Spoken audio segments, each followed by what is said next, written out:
Question number first हमारे सामने है। हमको एक डिटर्मिनेंट दे रखी है और कहा है कि L इज टू M यानी L अनुपात M का मान ज्ञात कीजिए। तो इस प्रकार का क्वेश्चन है, L अनुपात M निकालना है तो L अनुपात M को हम लिख सकते हैं L अपॉन M, यानी जो रेशियो का सिंबल है उसको अपॉन के रूप में भी बताते हैं।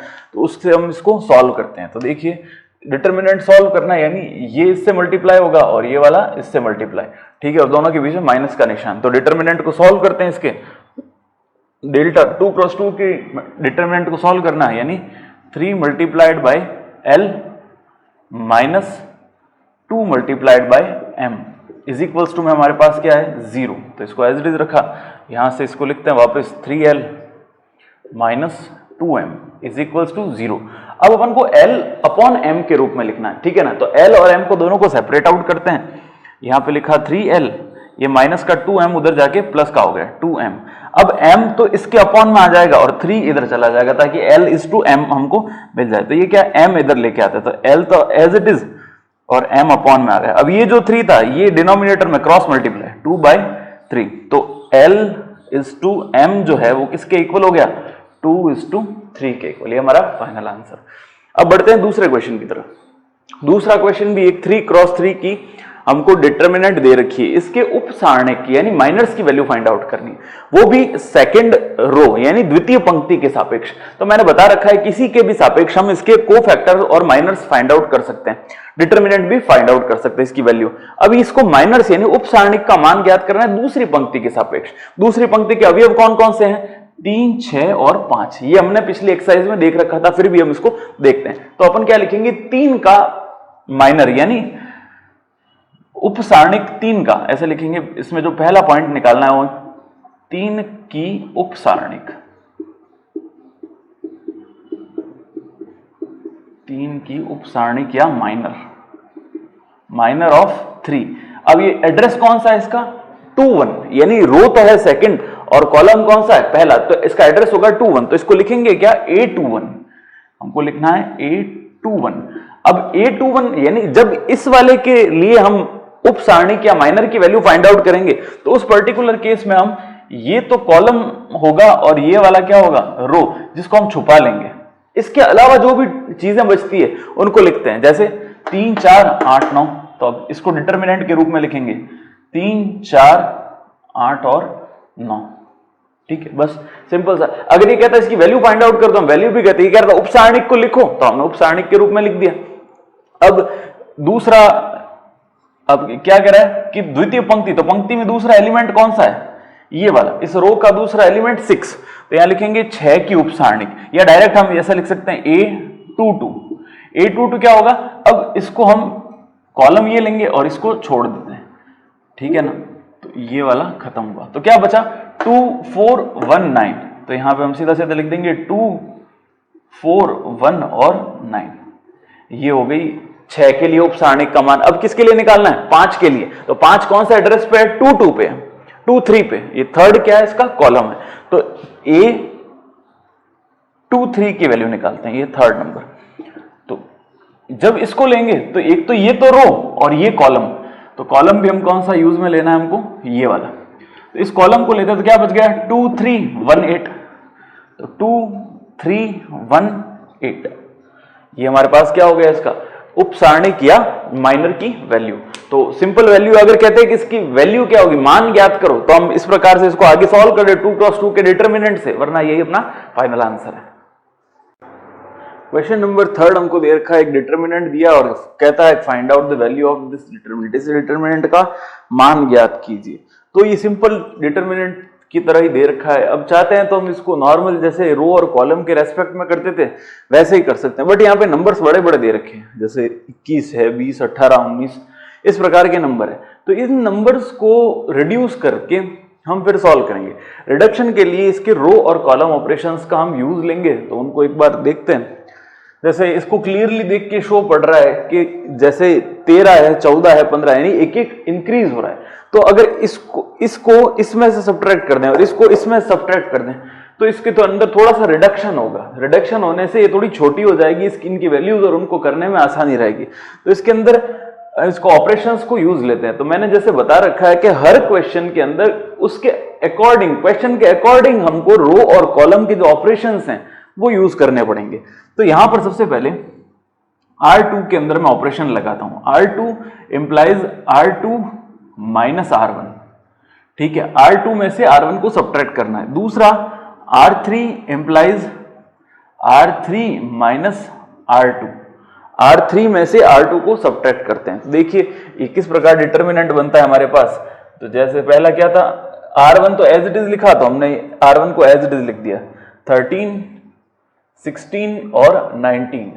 दूसरा था 14 R2 माइनस R1, यानी ये वाली जो रो है इसमें से माइनस करनी। तो 14 में 13 सब्ट्रैक्ट किया 1, 17 में से 16 गया 1, 20 में से 19 गया 1, अब यहाँ पे 15 में से 14 गया 1, 18 में से 17 1 और 21 में से 20 1। तो हमारे पास ये डिटर्मिनेंट इस प्रकार से बन गए। तो हमें एक चीज मालूम है, हमने बुक के अंदर दे रखी है कि अगर कोई भी दो रोज या दो कॉलम एक जैसे हो, आइडेंटिकल हो, तो इस पूरे डिटर्मिनेंट की वैल्यू क्या हो जाती है, 0 हो जाती है। तो सीधा सीधा हमको लिखना है here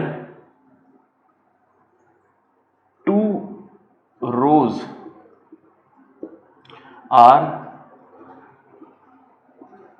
identical, so delta will be 0। चूंकि दो जो पंक्तियां हैं उनकी मान कैसे आ गए, समान, अतः सारणिक का मान क्या होगा 0। तो यहां पे लिख देंगे चूंकि दो पंक्तियां परस्पर समान है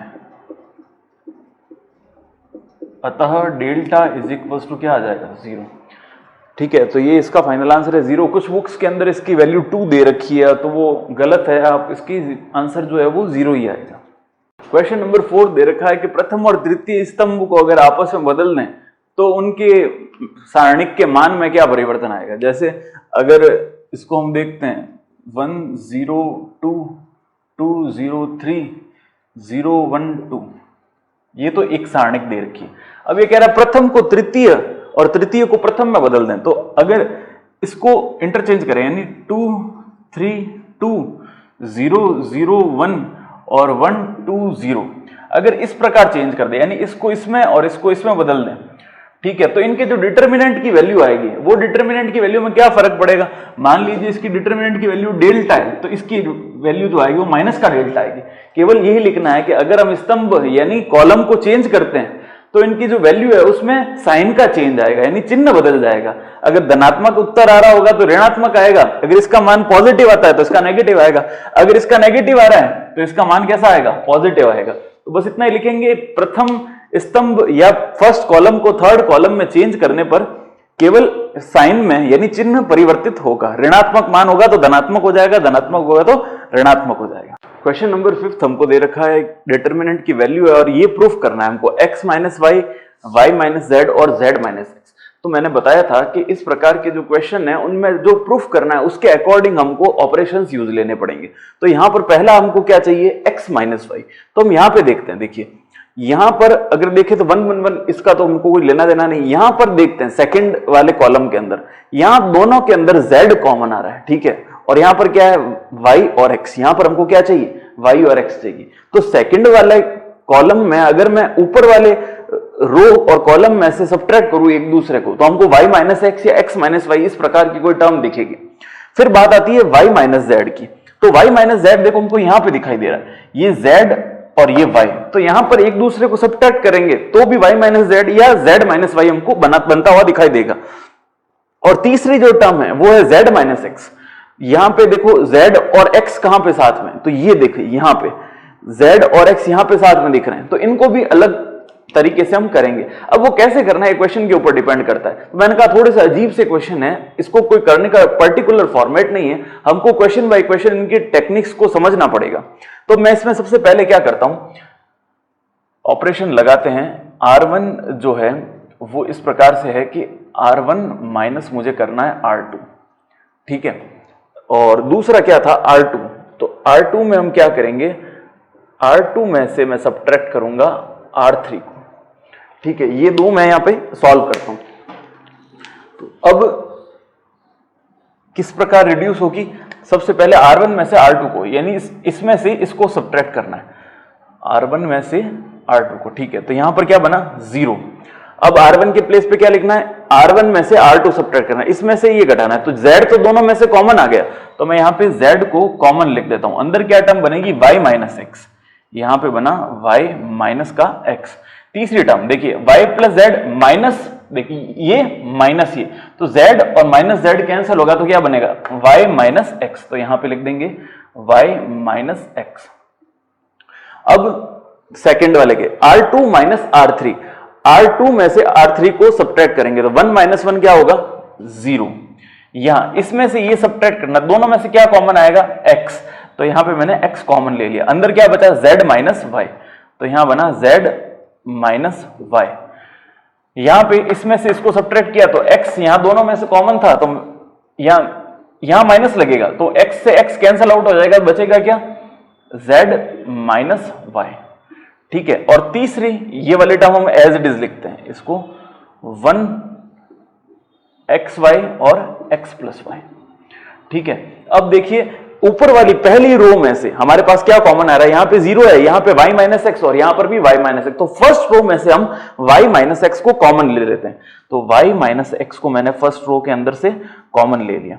सेकंड रो के अंदर में से देखिए z माइनस वाई कॉमन दिख रहा है, यहां पे 0 है तो मतलब नहीं, यहां पे z माइनस वाई, यहां पे z माइनस, तो मैंने z माइनस वाई को कॉमन ले लिया। तो अंदर हमारे पास क्या टर्म बच गई उसको लिखते हैं। देखिए 0, यहां बना z, यहां बना 1, फिर यहां पे 0, यहां बना x और यहां बनेगा 1, फिर है 1xy और यहां पे x plus Y.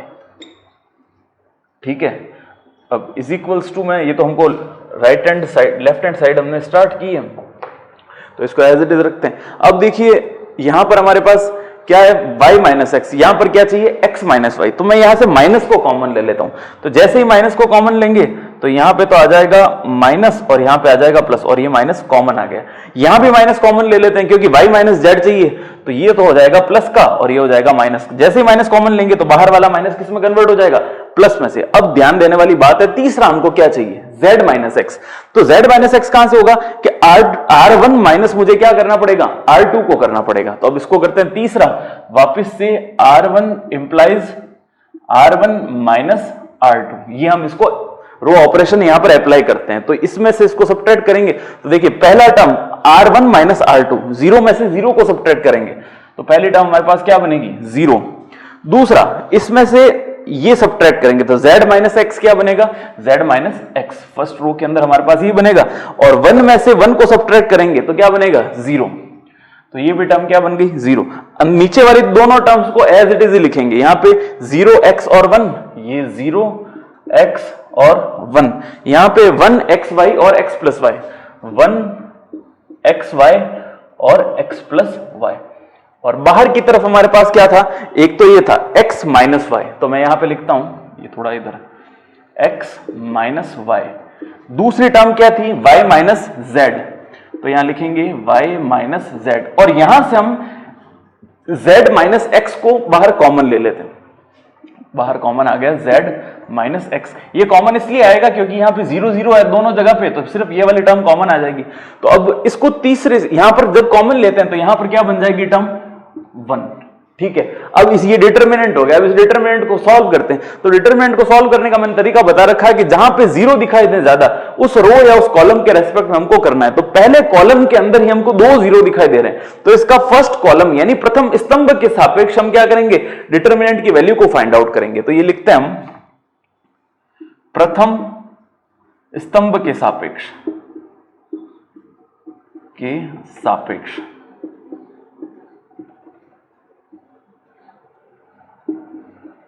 along first column, पहले कॉलम के रेस्पेक्ट में। सबसे पहले क्या लिखेंगे? यहां पर इसको थोड़ा रफ कर देते हैं, यहां पर बनेगा 0। तो जैसे ही 0 लेंगे तो ये तो कॉलम और ये रो खत्म। ठीक है, तो हमारे पास टर्म क्या बनेगी? x1 यहां पे xy और यहां पर x प्लस वाई। ठीक है, फिर लगाएंगे हम माइनस का निशान। तो जैसे ही माइनस का निशान लगाएंगे और उसके बाद हम ये तो लेंगे रो, ये वाली, और ये वाला लेंगे कॉलम। तो अब हमारे पास टर्म्स कौन कौन सी बची, 1 0 xy और x प्लस वाई।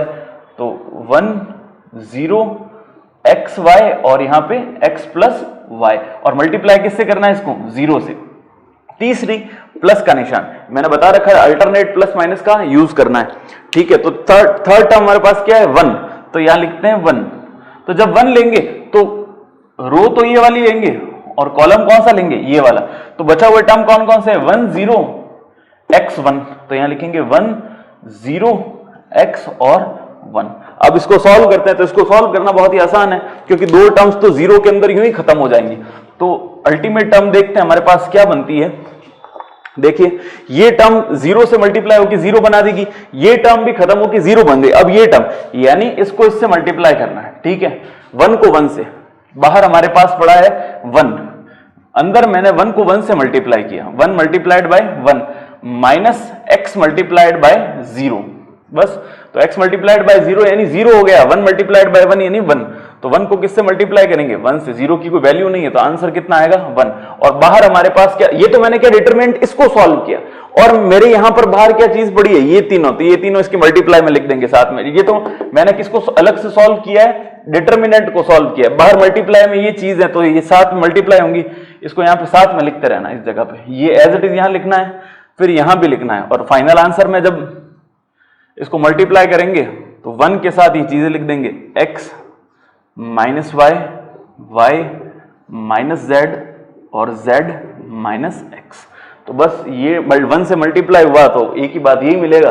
मैं फिर से कहता हूं, ये जो क्वेश्चन है इनकी प्रैक्टिस आप अभी कीजिए, लेकिन एग्जाम के टाइम इनको अच्छे तरीके से करना। क्वेश्चन नंबर 6 हमको दे रखा है, एक डिटरमिनेंट है और कहता है उसकी वैल्यू फाइंड आउट करें, डिटरमिनेंट का मान ज्ञात करना है। अब ऐसे अगर इसको करा जाए तो सिंपल कोई भी एक रो एक कॉलम ले लो और उसको सॉल्व कीजिए, तो अभी क्वेश्चन थोड़ा सा कॉम्प्लिकेटेड हो जाएगा। इसी क्वेश्चन को दूसरे तरीके से, यानी रो और कॉलम ऑपरेशन, यानी गुणन, ये पंक्ति और स्तंभ की संक्रियाएं हम लगाते हैं, जो हमको क्वेश्चन के अकॉर्डिंग हमको लगानी पड़ेंगी, तो उनका यूज करते हैं हम सबसे पहले।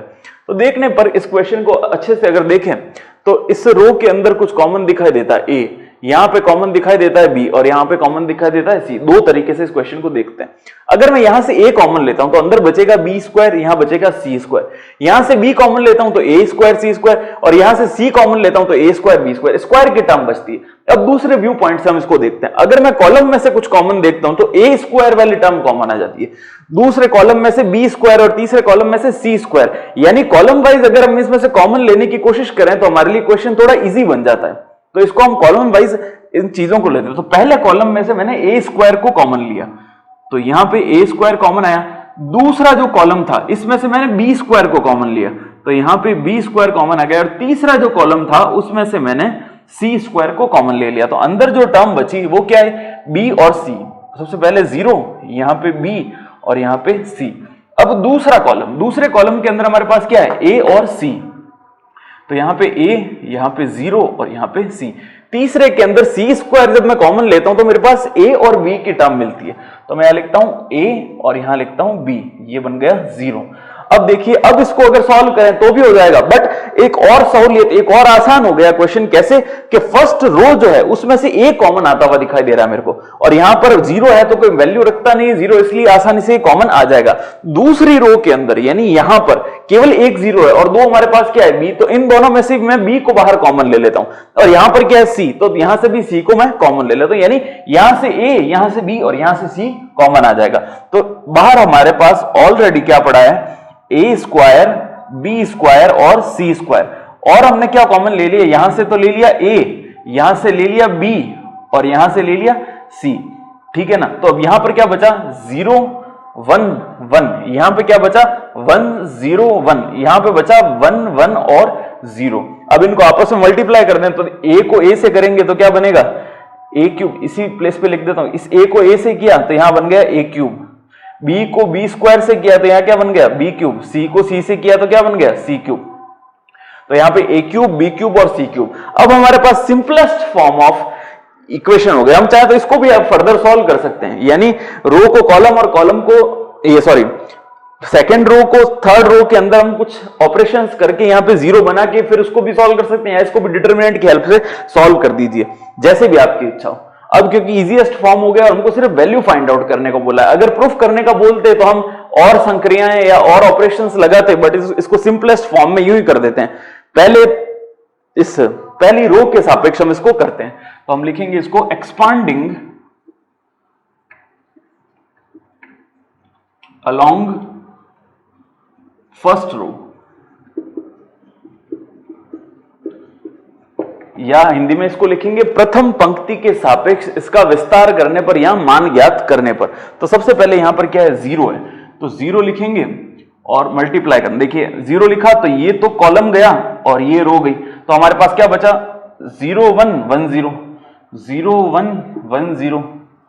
ठीक है, अब फिर लगाएंगे माइनस, दूसरा क्या है हमारे पास 1, तो ये तो गई रो और ये जाएगा कॉलम, तो ये कॉलम गया तो हमारे पास क्या टर्म बनी 1 1 1 0, तो यहां लिखेंगे 1 1 1 0 और मल्टीप्लाई किससे करना है इसको 1 से, क्योंकि आगे 1 दे रखा है। फिर लिखेंगे तीसरी टर्म प्लस में, ऊपर क्या है यहां पर 1, तो यहां लिख दिया 1, और ये तो रही रो और ये क्या हो गया कॉलम, तो हमारे पास टर्म कौन कौन सी बचेंगी 1 0 1 1, तो यहां लिखेंगे 1 0 1 1।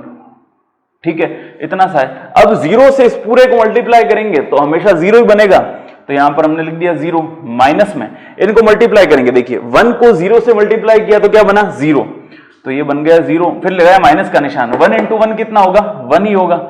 ठीक है, और बाहर मल्टीप्लाई में 1 पड़ा है, तो इसका कोई यूज अभी बाद में देखेंगे।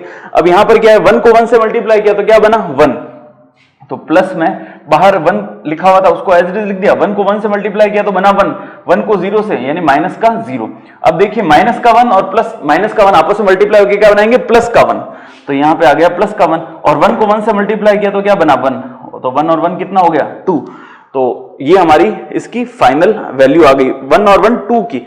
और इसके आगे क्या चीज चल रही थी, ये था a क्यूब बी क्यूब और सी क्यूब, तो हम यहां पे भी यही लिखते हैं, जगह नहीं है तो आप इसके आगे ये चीज लिख देना, a cube b cube c cube, यहां भी चलेगा यहां भी चलेगा और इस जगह पे भी।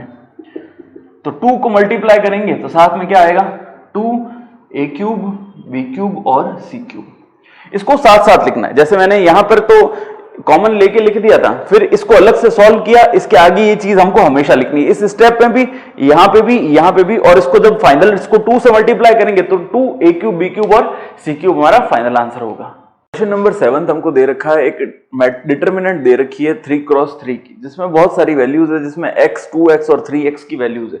अब इसमें x इसको कह रहा है ये सॉल्व कीजिए, इसकी वैल्यू 0 के बराबर दे रखी है, सॉल्व कीजिए, या क्वेश्चन पूछ सकता है find the value of x, यानी x की वैल्यू फाइंड आउट कीजिए। तो दोनों पर्टिकुलर केस के अंदर हमको x की वैल्यू को फाइंड आउट करना है।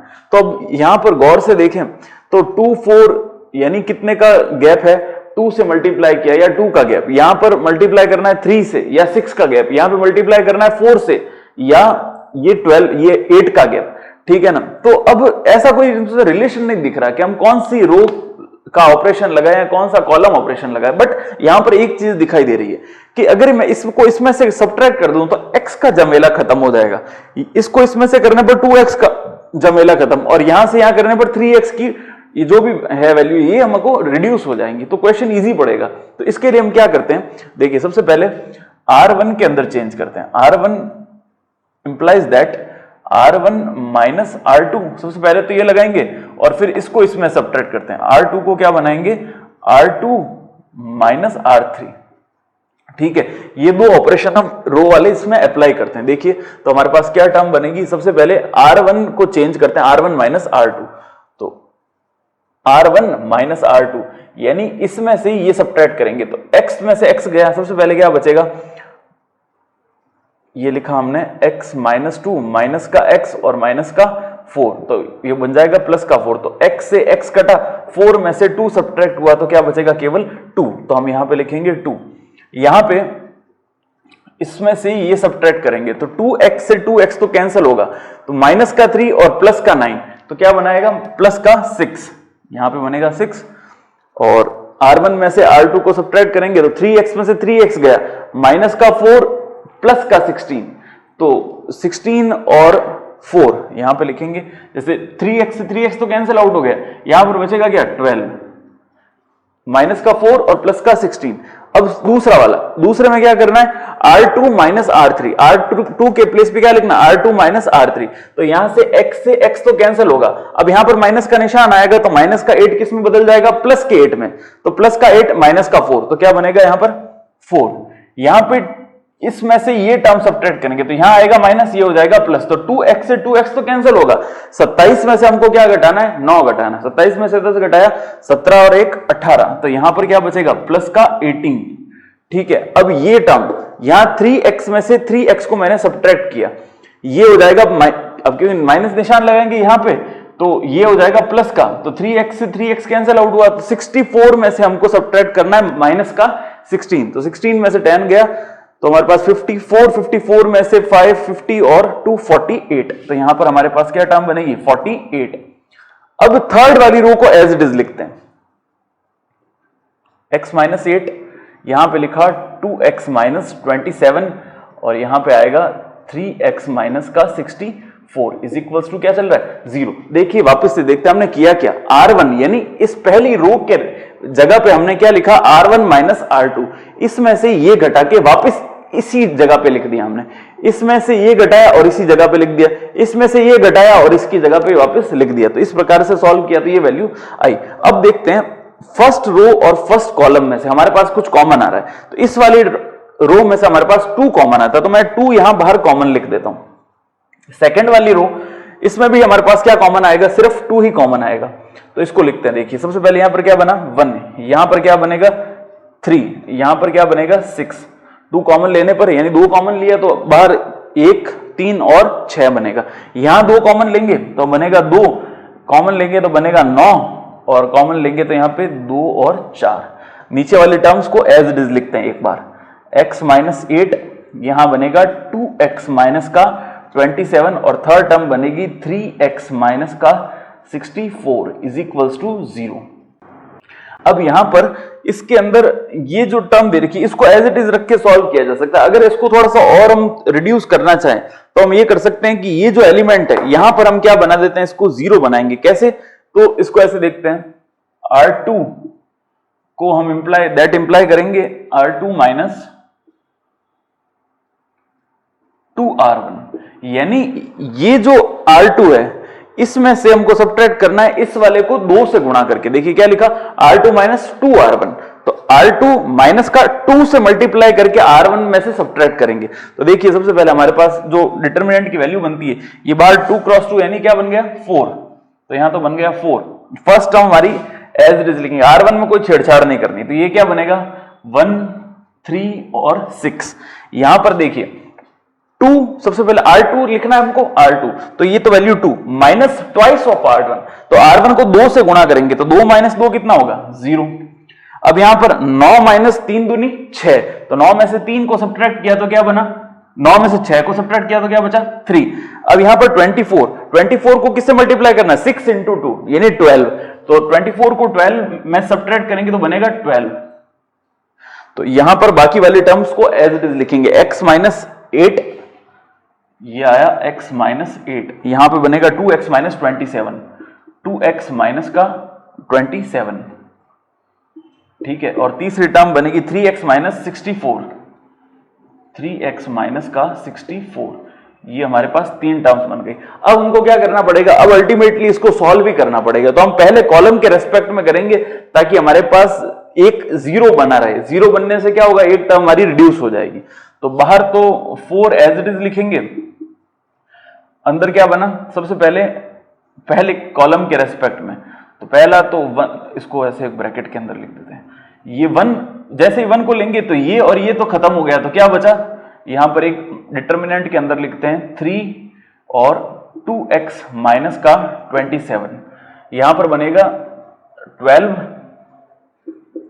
और यहां बनेगा 3x माइनस का 64, ये तो हो गया 1, माइनस का करेंगे 0। अब 0 को मल्टीप्लाई करेंगे तो अंदर टर्म कौन सी बनेगी, ये तो बनेगा रो और ये वाली बनेगी हमारी, ये तो कॉलम बनेगा और ये रो बनेगी, तो लिखेंगे क्या 0, यहां पर बनेगा 3 6 2x माइनस का 27 और इधर बनेगा 3x माइनस का 64 प्लस तीसरी टर्म जो हमारे पास बनेगी वो क्या होगी x माइनस 8। तो जब x माइनस 8 को लेंगे तो कॉलम तो यही रहेगा और ये वाली रो छुप जाएगी। तो हमारे पास टर्म्स क्या क्या बनेगी 3 6 3 12। तो यहां पे लिखेंगे x माइनस 8 3 6 3 12, ये हमारे पास फाइनल टर्म बनेगी। ये पहली डिटर्मिनेंट, ये दूसरी डिटर्मिनेंट और ये तीसरी डिटर्मिनेंट। तो यहां पर ये सेकंड वाली जो है ये तो 0 से मल्टीप्लाई होके एंड हो जाएगी। तो अब इस क्वेश्चन को हम यहां पे, तो यहां पर सबसे पहले जो 4 है वो तो एज इट इज यहां पे बाहर लिख देंगे। अंदर क्या टर्म बनेगी ये माइनस ये, तो यानी 3x माइनस का 64 ये मल्टीप्लाई होगा किससे 3 से, और माइनस का क्या होगा माइनस ये 12 को मल्टीप्लाई करेंगे 2x माइनस 27 से, 12 को मल्टीप्लाई किया 2x माइनस का 27, ये तो पहले ये वाली टर्म बन गई। अब इसको सॉल्व करते हैं। बाहर क्या लिखा हुआ है, इसको यहाँ पे करली ब्रैकेट हम और बना देते हैं, यहाँ आवश्यकता नहीं क्योंकि 1 है। अब यहाँ पे सॉल्व करते हैं इसको, प्लस का x माइनस 8, यहाँ अंदर करली ब्रैकेट 3 को 12 से 48 36 36, इसको मल्टीप्लाई करेंगे 18, ठीक है। तो अब इसको सॉल्व करना है तो यहां पे इसको अंदर मल्टीप्लाई करेंगे और इसको यहां पर अंदर मल्टीप्लाई करना है। बराबर में हमारे पास 0 चल रहा है, यहां पर भी इज इक्वल्स टू में क्या था 0, इज इक्वल्स टू 0 लिखना जरूरी है, यहां पे भी 0। अब इसको सॉल्व करते हैं तो बाहर तो एज इट इज रहेगा 4, अंदर क्या इनको मल्टीप्लाई कर देते हैं। तो हमारे पास जो फाइनली टर्म बनेगी वो बनेगी 3x माइनस 12। आप इसको सॉल्व कर दीजिएगा, यही वैल्यू हमारे पास आएगी।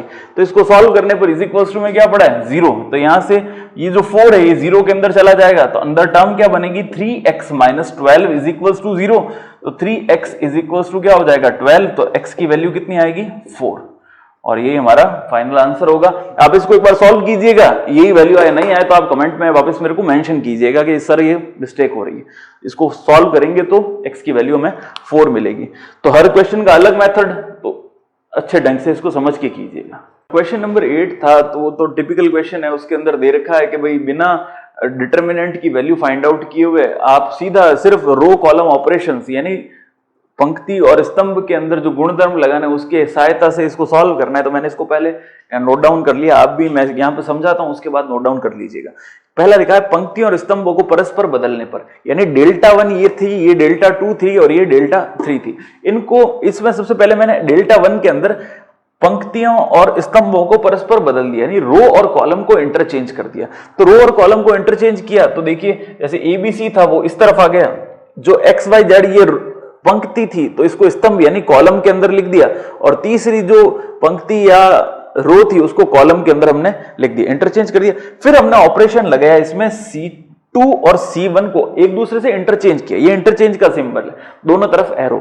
तो C1 को किस में चेंज कर दिया C2, यानी कॉलम जो ये वाला था इस कॉलम को इधर शिफ्ट कर दिया और इसको इधर शिफ्ट कर दिया। तो दोनों को जब शिफ्ट करते हैं तो माइनस का 1 या माइनस से मल्टीप्लाई करना पड़ता है, तो मैंने कर दिया। तीसरा स्टेप हमने किया R1 को R2 से किया, R1 यानी ये वाला और R2 यानी ये वाला, इन दोनों को चेंज क्यों किया, क्योंकि जो थर्ड वाला था इसके अंदर यहां पर ऊपर दे रखा है, तो हमने इसको अगला स्टेप क्या किया R2 को इंटरचेंज किया R1 से। जैसे इंटरचेंज करेंगे तो फिर से -1 से मल्टीप्लाई करना पड़ेगा, तो -1 यहां पहले से था, फिर से -1 से मल्टीप्लाई किया तो -1 का क्या बन गया स्क्वायर, और ये टर्म हम पास आ गई। -1 का स्क्वायर किया तो किसमें बनेगा +1, और ये थर्ड था तो इसको हम क्या लिख सकते हैं डेल्टा 3।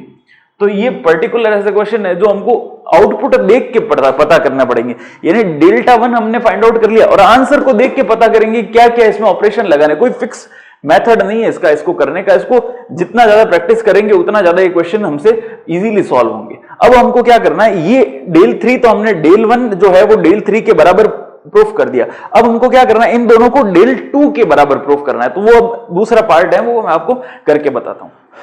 तो अब इसका जो दूसरा पार्ट है, यानी ये जो डेल्टा 1 था इसके अंदर ये तो और भी ज्यादा इजी है। अब क्या करेंगे, हम डेल्टा 1 के अंदर पहला ऑपरेशन लगाते हैं। अब देखिए ये ABC है, ये यहां पर थर्ड नंबर पे है, तो डायरेक्ट हम इसको 3 से रिप्लेस नहीं कर सकते। हम पहले ऑपरेशन क्या लगाएंगे, R1 को R2 से रिप्लेस करेंगे, यानी ये वाला टर्म यहां पे आएगी तो XYZ ऊपर चला जाएगा।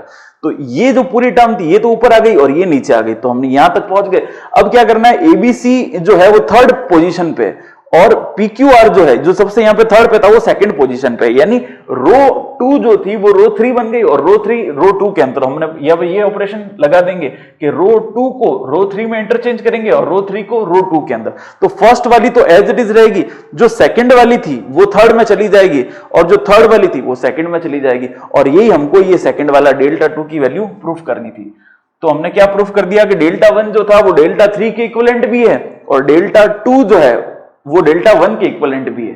तो 1 2 3 तीनों कैसे हो गए, इक्वल टू ईच अदर हो गए। तो हम लिख सकते हैं so delta 1 is equals to delta 2 is equals to delta 3, और ये हमारा फाइनल आंसर है। दोनों तीनों को इक्वेट करना था तो हम तीनों को इक्वेट कर दिया, यानी 1 को 3 से इक्वेट कर दिया और 1 को 2 से कर दिया, तो 2 और 3 भी आपस में कैसे हो जाएंगे, इक्वल हो जाएंगे। अब हम करते हैं क्वेश्चन नंबर 9 को। एक डिटर्मिनेंट दे रखा है और उसकी वैल्यू ये प्रूफ करनी है, ठीक है। तो अब इस क्वेश्चन में देखते हैं, तो कहीं भी हमको ऐसा कुछ क्लू दिखाई नहीं दे रहा कि अगर इसको इसमें सब्ट्रैक्ट करें तो 1 बनता है या कुछ बनता है, या ये वाले टर्म में से कुछ बना हुआ दिखाई देता है। तो इस क्वेश्चन को पर्टिकुलर को करने के लिए हम जो रो ऑपरेशन या कॉलम ऑपरेशन बनाते हैं वो क्या करते हैं, अगर मैं इन तीनों टर्म्स को जोड़ देता हूं, इसको इसको इसको, तो बनेगा 2abc, इसको जोड़ता हूं तो भी बनेगा 2abc, और इसको जोड़ता हूं तो बनेगा abc। यानी अगर कोई भी रो या कोई भी कॉलम के अंदर हमको abc मिलता है तो हम कॉमन ले सकते हैं उसको। तो हम इसको एक बार देखते हैं। तो सबसे पहले हम क्या करेंगे, रो 1 के अंदर ऑपरेशन लगाते हैं r1 plus r2 plus r3, ठीक है। ये ऑपरेशन फर्स्ट वाले के अंदर लगाया, तो देखिए b प्लस बी क्या बना 2b, a प्लस ए क्या बना 2a, और c प्लस सी क्या बना 2c। तो इन सब में से 2 को कॉमन ले लेते हैं। तो यहां पर ये किस प्रकार फॉर्मेट होगा, 2 कॉमन आ गया, अंदर बचेगा a प्लस बी प्लस सी, यहां पर बचेगा दूसरे वाले टर्म बाकी एज इट इज लिखते हैं c प्लस ए, और यहां पर बनेगा a plus B. Same to same a plus A क्या होगा 2a, b plus B 2b, c plus C 2c, तो यहां पे बनेगा 2abc। तीनों को आपस में ऐड करना है और फर्स्ट वाली रो के अंदर हमको इसको लिखना है, ठीक है। दूसरा b प्लस सी और c प्लस ए, यहां पे लिखेंगे b प्लस सी और यहां पे हो जाएगा c प्लस ए। तीसरा इनको a प्लस बी प्लस सी को ऐड करेंगे तो क्या बनेगा a b और c, a plus B plus का c, यहां पर b और c एज इट इज लिखेंगे b और c। अब इस पहली रो में से a प्लस बी प्लस सी जो है वो कॉमन आ रहा है, तो मैं इसको कॉमन लेके बाहर लिख देता हूं। तो a प्लस बी प्लस सी ये बाहर आके कॉमन लिख दिया मैंने। अंदर क्या टर्म बचेगी, यहां पर बचेगा 2 2 और यहां बचेगा 1, तो 2 2 और 1, यहां पे बचेगा c प्लस ए, यहां पे बचेगा a प्लस बी, यहां बनेगा b प्लस सी, यहां बनेगा c प्लस ए, यहां पे b और यहां पे c। तो ये टर्म्स हमने एज इट इज लिख दी, बाहर a plus B plus C common आ गया। अब क्या करेंगे, यहां पे 2 और ये 2 इन दोनों को रिमूव करेंगे, यहां पर रिमूव करेंगे, या तो 1 बनाओ इसको, तो 1 बनाने के लिए डिवाइड करना पड़ेगा, या क्या करते हैं इनको 0 बना देते हैं, ये करना थोड़ा आसान रहेगा, और 0 बनाते ही हमारे लिए इसको सॉल्व करना भी बहुत ज्यादा आसान हो जाएगा। तो मैं क्या करूंगा, इस कॉलम और इस कॉलम को सॉल्व करता हूं, ठीक है। क्योंकि इसको अगर रो के अंदर ऑपरेशन लगाऊंगा तो यहां b प्लस यहां c प्लस ए और a प्लस बी है, यहां पर भी b प्लस सी और c प्लस, तो 0 बनेगा कोई हालत में नहीं। तो हमको क्या करना पड़ेगा, कॉलम के ऑपरेशन लगाने पड़ेंगे, स्तंभ के हमको संक्रियाओं का यूज करना पड़ेगा। तो हम इसके कॉलम के ऑपरेशंस को यूज करते हैं। तो क्या करेंगे, पहला जो कॉलम है इसको दूसरे कॉलम में से सब्ट्रैक्ट कर देते हैं, तो 2 माइनस 2 यहां पे क्या हो जाएगा 0। तो पहला जो हम बनाते हैं वो बनेगा c1 implies c1 minus c2, ठीक है। और दूसरा जो है ये जो है इसको c3 में से मल्टीप्लाई कर देते हैं, सब्ट्रैक्ट कर देते हैं, और c3 को किससे मल्टीप्लाई करेंगे 2 से। देखिए ये माइनस, इसको अगर मैं 2 से गुणा कर दूं तो ये भी 2 बन जाएगा, तो 2 माइनस 2 क्या होगा 0। तो दूसरा जो हम बनाते हैं वो बनेगा c2 implies c2 minus twice of c3। इसको हम एक बार सॉल्व करते हैं, ठीक है ना। तो सबसे आगे क्या लिखा हुआ है, यहां पे थोड़ा सा इस तरफ a प्लस बी प्लस सी, ये लिख दिया हमने a प्लस बी प्लस सी। सबसे आगे ये, अब इनको ऑपरेशन को सॉल्व करते हैं। देखिए इसको इसमें से सब्ट्रैक्ट करेंगे तो 2 में से 2 गया 0, अब c1 माइनस c2 है तो इसमें से इसको सब्ट्रैक्ट करेंगे, तो c प्लस ए माइनस बी और c, तो c से c कैंसिल आउट हो जाएगा, तो a माइनस बी यहां पर टर्म बनेगी, यहां पर टर्म क्या बनेगी a माइनस बी। अब इसमें से इसको सब्ट्रैक्ट करेंगे तो जहां माइनस लगेगा तो a से a कट जाएगा, तो क्या बनेगा b माइनस c, तो यहां पे बनेगा b माइनस का c। अब दूसरा कॉलम नंबर 2, इसमें से इसको 2 से मल्टीप्लाई करके सब्ट्रैक्ट करना है, तो 2 माइनस 2 क्या हुआ 0। यहां पर b प्लस सी माइनस 2b, देखिए क्या बनेगा b प्लस सी माइनस का 2b, तो b में से 2b को सब्ट्रैक्ट करना है, 2b में से b सब्ट्रैक्ट हुआ तो क्या बनेगा माइनस का b, तो बनेगा c माइनस b, ये बना c माइनस b। यहां पर c प्लस a में से 2c को सब्ट्रैक्ट करना है तो क्या बनेगा a माइनस c, तो ये बना a माइनस c। बाकी वाले तीसरे कॉलम को हम एज इट इज लिखेंगे, तो 1b और c, तो यहां पे लिखेंगे 1b और c, ये हमारे पास एक डिटर्मिनेंट आ गया। अब इसको फर्स्ट रो, यानी फर्स्ट रो में 2 0 दिख रहे हैं, तो हम इसको फर्स्ट रो के सापेक्ष इसको सॉल्व करेंगे। तो सबसे पहले हमारे पास आगे क्या लिखा हुआ है, a प्लस बी प्लस सी, ठीक है।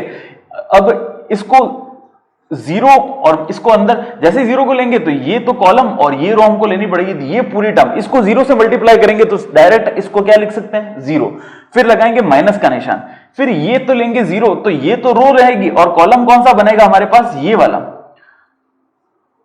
कॉलम बनेगा। तो ये दोनों ये टर्म्स खत्म हो गए हमारे लिए, तो बचेगा क्या, ये इसको 0 से मल्टीप्लाई करेंगे तो भी हमारे पास क्या आएगा 0, तो मैं यहां पर डायरेक्ट 0 ही लिखता हूं। तीसरी जो टर्म है वो बनेगी 1, तो यहां पे प्लस का क्या लिखेंगे हम 1, तो प्लस का 1 लिखते ही क्या बनेगी, ये तो कॉलम चला जाएगा और ये रो खत्म हो जाएगी, तो क्या बनेगा, देखिए 1 को मल्टीप्लाई करना है a माइनस बी से, a माइनस बी को मल्टीप्लाई किससे करेंगे, a माइनस सी से, a माइनस सी से, फिर लगाएंगे माइनस का निशान, इसको थोड़ा बड़े ब्रैकेट में लिखते हैं, फिर लगाएंगे माइनस का निशान, b माइनस सी को मल्टीप्लाई करेंगे c माइनस बी से, ठीक है, और इसको सॉल्व करते हैं। अब इसको मैं यहां पर सॉल्व करता हूं, तो अब इसको मल्टीप्लाई करते हैं। सबसे पहले हमारे पास a प्लस बी प्लस सी है, तो इसको लिखते हैं a प्लस बी प्लस का c, अंदर मल्टीप्लाई करेंगे, देखो a को a से मल्टीप्लाई किया तो यहां पर बना a स्क्वायर, b a को माइनस c से किया तो माइनस का ac, माइनस b को a से किया तो माइनस का ab, ठीक है, और माइनस के b को माइनस के c से किया तो प्लस का bc, फिर माइनस का b, देखिए ये माइनस इस b के साथ आएगा तो माइनस का b इन दोनों से मल्टीप्लाई होगा, तो पहली बार क्या बनेगा माइनस का bc, फिर बनेगा प्लस प्लस जो हो जाएगा वो प्लस हो जाएगा, तो यानी b स्क्वायर। अब ये माइनस माइनस क्या होगा प्लस, तो प्लस का c इन दोनों से मल्टीप्लाई होगा, तो c इंटू सी क्या हो जाएगा c स्क्वायर, यहां पे बनेगा c स्क्वायर, और प्लस का c माइनस के bc से मल्टीप्लाई होकर क्या बनाएगा माइनस का bc, ठीक है। तो प्लस का bc और माइनस का bc, तो एक तो कैंसल आउट हो गया, तो हमारे पास क्या टर्म बनी, बाहर तो लिखेंगे a प्लस बी प्लस सी, ठीक है, अंदर क्या बना, देखिए सबसे पहले a स्क्वायर, फिर बनेगा हमारे पास b स्क्वायर, फिर बनेगा c स्क्वायर, माइनस का ab, माइनस का bc और माइनस का c, ये टर्म बन गई। बस अब इसको डायरेक्ट हम क्या लिख सकते हैं, a cube plus b cube plus c cube minus 3b, इसको या तो मल्टीप्लाई करके लिख दो या डायरेक्ट ही हम इसके प्लेस पे ये लिख सकते हैं, मल्टीप्लाई करके सॉल्व करके कैंसल आउट करेंगे तो अभी ये टर्म बनेगी, या इसके प्लेस पे डायरेक्ट ये वैल्यू लिखी जा सकती है, यानी a cube plus b cube plus c cube minus का 3abc, और ये हमारा फाइनल आंसर। तो क्वेश्चन नंबर जो 10th है ये दे रखा है और कहता है इसकी वैल्यू फाइंड आउट करनी है, डिटर्मिनेंट की वैल्यू। तो इस डिटर्मिनेंट को हम पहले सॉल्व करके एक बार देखते हैं।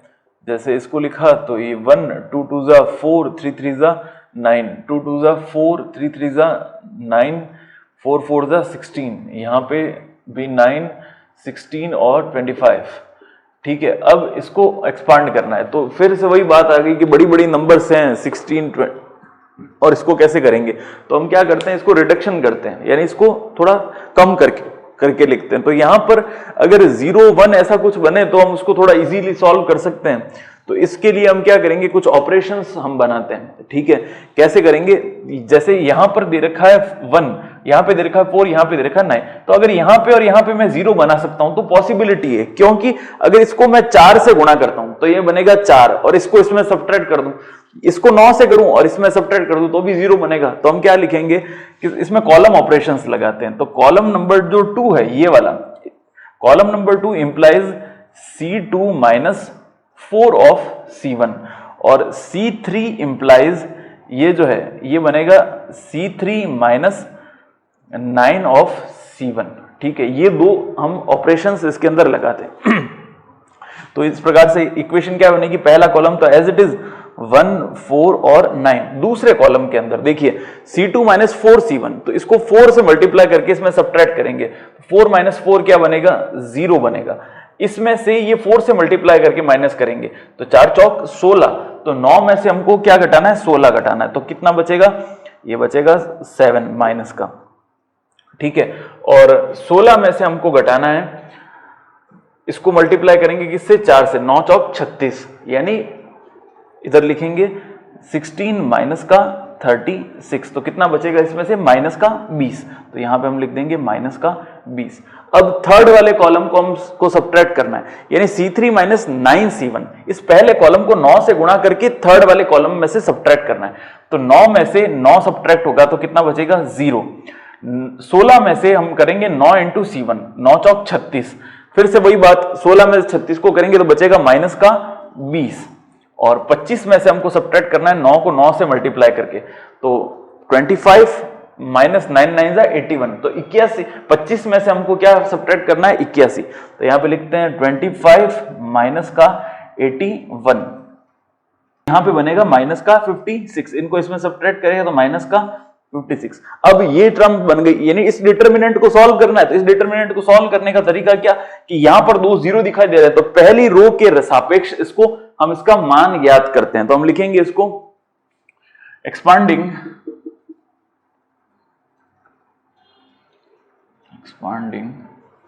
along फर्स्ट रो, पहली रो के सापेक्ष इसका मान ज्ञात करने पर, तो ये दो टर्म्स तो 0 के साथ चली जाएगी, जैसे पहला, सबसे पहला क्या है, इसका एलिमेंट 1, तो ये तो कॉलम चला गया और ये रो चली गई, ठीक है। तो टर्म्स क्या बनेगी, 1 को मल्टीप्लाई करते हैं, अंदर टर्म बनेगी -7 माइनस 20, माइनस का 7 माइनस का 20, यहां पर टर्म बनी, ये खत्म हो गया, तो यहां टर्म बनी -20 माइनस 56, माइनस का 20 और माइनस का 56। अब यहां पर ये 0 के पहले लगाएंगे माइनस, और जो भी अंदर मल्टीप्लाई होगा वो 0 ही बनेगा, तो हम लिखने की आवश्यकता नहीं। अब ये वाला 0 लिखेंगे तो ये और ये खत्म हुआ, तो अंदर की जो टर्म बनेगी वो भी 0 बनेगी, तो बाद वाली चीजों को 0 से मल्टीप्लाई करके 0 ही लिखना है, तो मैं डायरेक्ट 0 ही लिख देता हूं। अब इसको मल्टीप्लाई करते हैं, यहां पर 1 तो एज इट इज अंदर मल्टीप्लाई किया, माइनस माइनस क्या हो गया, प्लस 42 2 3 माइनस ये कितना बचा, इसको माइनस का निशान और 20 को 20 से किया तो 400, ठीक है।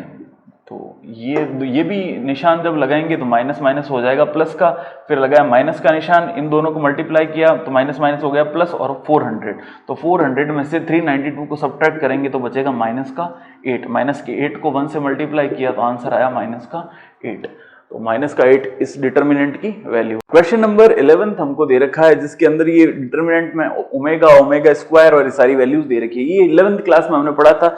यहाँ पर जो ओमेगा है वो इकाई के घनमूल है, इकाई के घनमूल, ये 5th चैप्टर था 11th क्लास के अंदर, उसमें हमने पढ़ा था कि unity, cube root of unity कह सकते हैं इसको, क्यूब रूट्स ऑफ यूनिटी, ठीक है। तो इसके अंदर दो वैल्यू, दो हमने इनके बीच में रिलेशन पढ़ा था कि ओमेगा क्यूब है, इसकी वैल्यू तो होती है 1, और 1 प्लस ओमेगा स्क्वायर, इसकी जो वैल्यू होती है वो होती है 0, ठीक है। तो ये दो चीजों का प्रयोग करके हम इसको सॉल्व करते हैं। तो सबसे पहले जहां भी ओमेगा क्यूब है वहां पे हम 1 पुट कर देंगे, ठीक है ना। तो ये जो डिटरमिनेंट है वो किस प्रकार से रिड्यूस होगा, 1 और ओमेगा स्क्वायर, ठीक है। दूसरा इसमें बनेगा 1 और ओमेगा, और तीसरा बनेगा ओमेगा स्क्वायर, ओमेगा और 1। तो ये 3 चीजें हम लिखेंगे, ठीक है ना। हमने क्या किया, जहां जहां भी ओमेगा क्यूब था वहां पे 1 को पुट कर दिया। अब इसको डिटरमिनेंट को ओपन करते हैं। डिटरमिनेंट को ओपन कैसे करेंगे कि भाई इसमें जहां भी दे रखा है 1 इनको आपस में इस प्रकार से अरेंज करें कि हम यहां पर 0 बना सकें। तो हम इसको स्टार्ट करते हैं। तो यहां पर हम क्या करते हैं, कॉलम 1 को कॉलम 2 में सब्ट्रैक्ट कर देते, तो 1 में से 1 सब्ट्रैक्ट होगा तो 0, 1 में से 1 सब्ट्रैक्ट होगा तो 0 बनेगा। तो हम यहां पर बनाते हैं C1 इस प्रकार से बना, C1 माइनस C2, ठीक है। तो अब इसको हम लिखते हैं यहां पे C1 माइनस C2, यानी ये बनेगा 0, ये माइनस ये भी बनेगा 0, और यहां से C1 माइनस C2 यानी omega minus omega, omega square minus omega, ये बनेगा पहला कॉलम। दूसरा और तीसरा कॉलम हम एज इट इज वापस लिख देते हैं, तो 1 1 ओमेगा, इधर लिखेंगे 1 1 और ओमेगा, और यहां पे लिखेंगे ओमेगा स्क्वायर ओमेगा और 1, ओमेगा स्क्वायर ओमेगा और 1। अब इसको सॉल्व करेंगे किसके रेस्पेक्ट में, कॉलम के रेस्पेक्ट में, क्योंकि यहां पर 2 0 हमारे पास है। तो सबसे पहले फर्स्ट 0, फिर माइनस सेकंड 0, इनके साथ जो भी टर्म आएगी वो 0 आएगी, तो मैंने डायरेक्ट यही लिख दिया।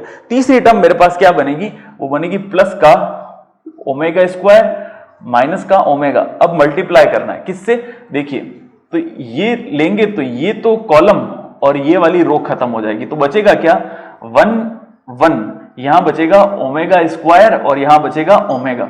अब इनको सॉल्व करना है, ठीक है, तो बहुत आसान है। हम क्या लिखेंगे, ये दोनों को 0 को तो हम हटा देते हैं, तो ये एज इट इज रहेगा ओमेगा स्क्वायर माइनस का ओमेगा। इनको मल्टीप्लाई करते हैं, ओमेगा को 1 से किया तो आएगा ओमेगा, माइनस का 1 को ओमेगा स्क्वायर से किया तो ये ओमेगा स्क्वायर, ठीक है। अब इसको सॉल्व करते हैं, तो देखिए इस ओमेगा स्क्वायर को इन दोनों से मल्टीप्लाई किया, तो ओमेगा को ओमेगा स्क्वायर से किया तो बनेगा ओमेगा क्यूब, ये बनेगा ओमेगा क्यूब। ओमेगा स्क्वायर को ओमेगा स्क्वायर से किया तो माइनस का ओमेगा की पावर 4, माइनस का ओमेगा और प्लस का ओमेगा, तो ये बनाएगा माइनस का ओमेगा स्क्वायर, और माइनस के ओमेगा को माइनस के ओमेगा स्क्वायर से करेंगे तो बनेगा प्लस का ओमेगा क्यूब। तो ओमेगा क्यूब की वैल्यू तो हम 1 पुट कर देते, तो ये 1 और ये 1 दोनों ऐड होके बनेगा 2, ठीक है। अब इन दोनों में से मैं क्या कॉमन लेता हूं, माइनस का, एक तो माइनस का सिंबल कॉमन लिया और ओमेगा स्क्वायर कॉमन लिया, तो अंदर बचेगा ओमेगा स्क्वायर प्लस का 1, क्योंकि यहां से ओमेगा स्क्वायर कॉमन लिया तो यहां ओमेगा की पावर 2 और यहां ओमेगा स्क्वायर कॉमन लिया तो बनेगा 1, और माइनस ले लिया तो दोनों हो गए पॉजिटिव। तो यहां पर टर्म क्या बनेगी, ध्यान से देखेंगे 2 1 प्लस ओमेगा स्क्वायर, तो यहां से देखते हैं 1 ये 1 और ये ओमेगा स्क्वायर, तो ये किधर चला जाएगा, उस तरफ चला जाएगा, यानी अगर 1 प्लस ओमेगा स्क्वायर की वैल्यू यहां से निकाले तो ओमेगा उधर जाके माइनस ओमेगा के बराबर बनेगा। तो यहां माइनस का ओमेगा स्क्वायर तो ऑलरेडी था, और 1 प्लस ओमेगा स्क्वायर के प्लेस में मैंने लिख दिया 1 प्लस ओमेगा स्क्वायर के प्लेस में माइनस का ओमेगा, ठीक है। अब फाइनल हो गया है आंसर, अब इसको यहां पे लिखते हैं, तो एज इट इज लिखा हमने माइनस, अभी ओमेगा स्क्वायर को ओमेगा से मल्टीप्लाई किया तो बनेगा ओमेगा क्यूब, ओमेगा क्यूब, और ये माइनस माइनस क्या बना देगा प्लस, तो ओमेगा क्यूब की वैल्यू कितनी होती है 1, तो यहां पे हम लिखेंगे 1, तो 2 प्लस 1 यानी वैल्यू क्या आई हमारे पास 3, और ये हमारा फाइनल आंसर है। तो इस डिटरमिनेंट की वैल्यू क्या बनेगी हमको 3। तो क्वेश्चन नंबर 12 जो दे रखा है, हम इस क्वेश्चन नंबर 12 के अंदर एक ये डिटरमिनेंट है और हम ये चीज प्रूफ करनी है, तो इसमें ऐसा कुछ दिखाई नहीं दे रहा है कि भाई कौन सा ऑपरेशन लगाएं क्या करें। तो ये दिखता है कि पहले कॉलम में तीनों में ए दिख रहा है, यहाँ पे, यहाँ दूसरे में बी और तीसरे में सी दिखा रहा है, तो तीनों कॉलम में से ए बी और सी को कॉलम ले, यानी पहले कॉलम में से हमने कॉमन लिया ए, दूसरे में से लिया बी और तीसरे में से लिया सी।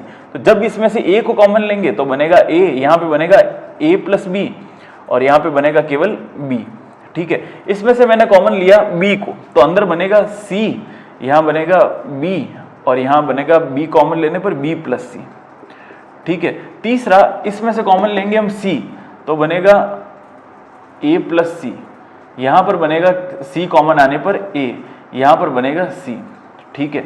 ये टर्म हमारे पास एक डिटरमिनेंट के फॉर्मेट के अंदर बन गई। अब क्या करना है, यहां पर फर्स्ट या सेकंड रो के अंदर हमको a प्लस सी, अगर इनको दोनों को ऐड कर देता हूं और इसमें से सब्ट्रैक्ट करता हूं तो a प्लस सी हमारे पास मौजूद है, तो हम क्या करेंगे, पहले और दूसरे कॉलम को ऐड करेंगे और तीसरे में से सब्ट्रैक्ट करेंगे। तो हम क्या बनाते हैं, जो पहला कॉलम है उसको इस प्रकार बनाएंगे कि C1 प्लस C2 जो है इनको सब्ट्रैक्ट करेंगे किसमें से, C3 में से, ठीक है। तो पहले इन दोनों को ऐड करेंगे, तो ऐड करने पर a प्लस सी बनेगा, a प्लस सी को इसमें सब्ट्रैक्ट करेंगे तो a b c as it is रहा ए बी सी, यहाँ पे a प्लस सी को इसमें सब्ट्रैक्ट किया तो क्या बना 0, डायरेक्ट मैं लिख देता हूं 0। फिर इन दोनों को ऐड किया यानी a plus 2b minus a, तो यहां पर क्या बनेगा केवल 2b, क्योंकि 2b तो ये रहा और a में से a सब्ट्रैक्ट हो जाएगा। फिर क्या बनेगा b प्लस b यानी 2b और इस c में सब्ट्रैक्ट कर देंगे तो क्या बनेगा माइनस का c, तो यहां पर बनेगा 2b केवल यही बनेगा। ठीक है, ये 2b a और ठीक है। अब ये वाली टर्म एज इट इज लिखेंगे c b और b प्लस c, यहां पे लिखेंगे हम a प्लस सी a और c। अब देखिए यहां पर 2b हमारे पास है, तो अब इसमें से इसको सब्ट्रैक्ट कर देता हूं। रो नंबर सेकंड है उसमें से रो नंबर 3 को हम क्या कर देते हैं सब्ट्रैक्ट कर देंगे। सब्ट्रैक्ट करने से क्या होगा ये 0 बन जाएगा, तो हमारे पास 2 0 आ जाएंगे, फिर सॉल्व करना इजी हो जाएगा। तो दूसरा जो हम ऑपरेशन यूज लेंगे वो लिखेंगे, यहां पे लिख देता हूं R2 को हम इस प्रकार लिखेंगे कि R2 माइनस R3, ये ऑपरेशन हम यहाँ पे यूज करते हैं। तो बाहर ए बी सी पड़ा है तो इसको यहाँ पे हम डायरेक्ट लिखते हैं ए बी सी। अब इसमें से R2 माइनस R3 करते हैं तो ये गया 0। तो सबसे पहले हमारे पास 0 पड़ा था, इधर है C और A प्लस C और A प्लस C। दूसरा 2b में से 2b को सब्ट्रैक्ट किया तो बनेगा 0, इसमें से इसको सब्ट्रैक्ट, b में से b गया तो बचेगा माइनस का c और a में से c जाएगा तो बचेगा a माइनस c। ये तो हो गई R2 की वैल्यू और R3 को एज इट इज लिखेंगे तो यहां पर क्या बनेगा 2b, यहां बनेगा b प्लस c, यहां बनेगा c, ये एज इट इज रखा है। तो अब हमको क्या करेंगे इस डिटरमिनेंट की वैल्यू को सॉल्व करना है। तो डिटरमिनेंट की वैल्यू को कैसे सॉल्व करेंगे इस कॉलम के रेस्पेक्ट में, क्योंकि 2 तो 0 हमारे पास एज इट इज आ जाएंगे। सबसे पहले a b c को हमने एज इट इज रख दिया, मल्टीप्लाई में क्या करेंगे 0 माइनस 0 और थर्ड है 2b, तो हम केवल 2b वाली टर्म को ही सॉल्व करेंगे क्योंकि 0 0 वाली जो टर्म बनेगी वो मल्टीप्लाई होगी ऑलरेडी 0 ही बनेगी, तो उसको आगे फर्दर सॉल्व करने की आवश्यकता नहीं है। तो जब 2b को लेंगे तो ये तो कॉलम और ये रो ये कैंसल आउट हो जाएंगे, तो बचेंगे क्या, तो मैं यहां पे लिखता हूं थोड़ा सा 2b, इनको सॉल्व किया तो यहां बना c, यहां बनेगा माइनस का c, इधर बनेगा a प्लस c और इधर बनेगा a माइनस c। ठीक है, अब इसको सॉल्व करना है, बाहर ये ब्रैकेट वापस आ जाएगा तो बाहर बना a b c, तो a b c हमने लिखा और अंदर लिखा हुआ है हमारे पास 2b और इसको मल्टीप्लाई किया है, ac को मल्टीप्लाई करेंगे c से, तो c को मल्टीप्लाई करना है ac से, माइनस c को मल्टीप्लाई करना है a प्लस c से, c को मल्टीप्लाई करेंगे a प्लस c से। ठीक है, और ये माइनस माइनस क्या हो जाएगा प्लस, क्योंकि माइनस तो पहले का था और ये माइनस बना देगा प्लस का सीन। तो अब देखते हैं फाइनल आंसर क्या बनता है हमारे पास, a b और c, अंदर मल्टीप्लाई करना है हमको 2b, वो किससे करना है a c स्क्वायर से, ये मल्टीप्लाई करना है a c स्क्वायर से, प्लस का a को c से मल्टीप्लाई करेंगे तो बनेगा a c square, a plus c।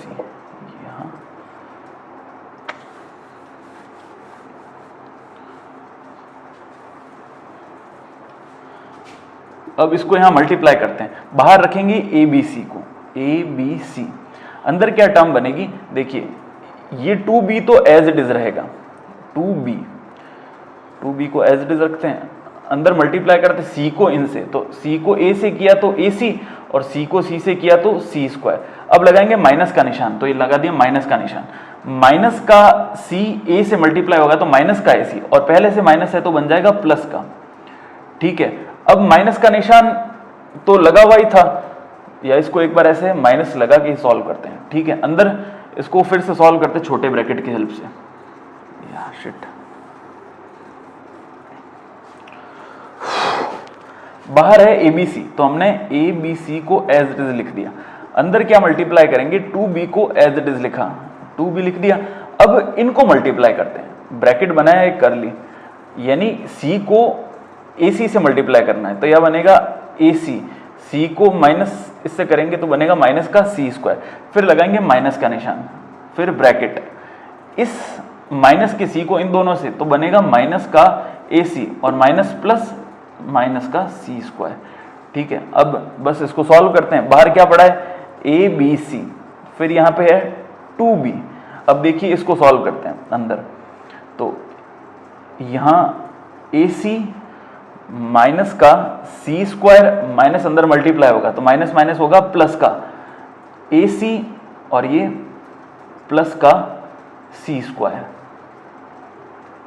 ये ब्रैकेट और ये बड़ा वाला ब्रैकेट। अब इसको देखिए, माइनस का सी स्क्वायर और प्लस का सी स्क्वायर कैंसल आउट हो गया और ए सी और ए सी ऐड होके 2ac बनेगा। तो इसको मैं यहाँ पे इस जगह पे लिखता हूँ। तो फाइनल टर्म क्या बनेगी, बाहर पड़ा है ABC, A, B और C, अंदर है 2 और साथ में है B। अब AC और AC बनेगा 2AC, 2AC, ठीक है। तो इससे मल्टीप्लाई करो, 2 2 4, ये ABC एक बार एज इट इज लिखते हैं, ये 2 2 4, साथ में A को मल्टीप्लाई करना है BC से, बस। अब 4ABC को ABC से मल्टीप्लाई करेंगे तो 4 तो बाहर आ जाएगा, A को A से किया तो A स्क्वायर, B को B से किया तो B स्क्वायर और C को C से किया तो C स्क्वायर। और यही हमारी राइट हैंड साइड है जो हमको पहले प्रूफ करनी थी।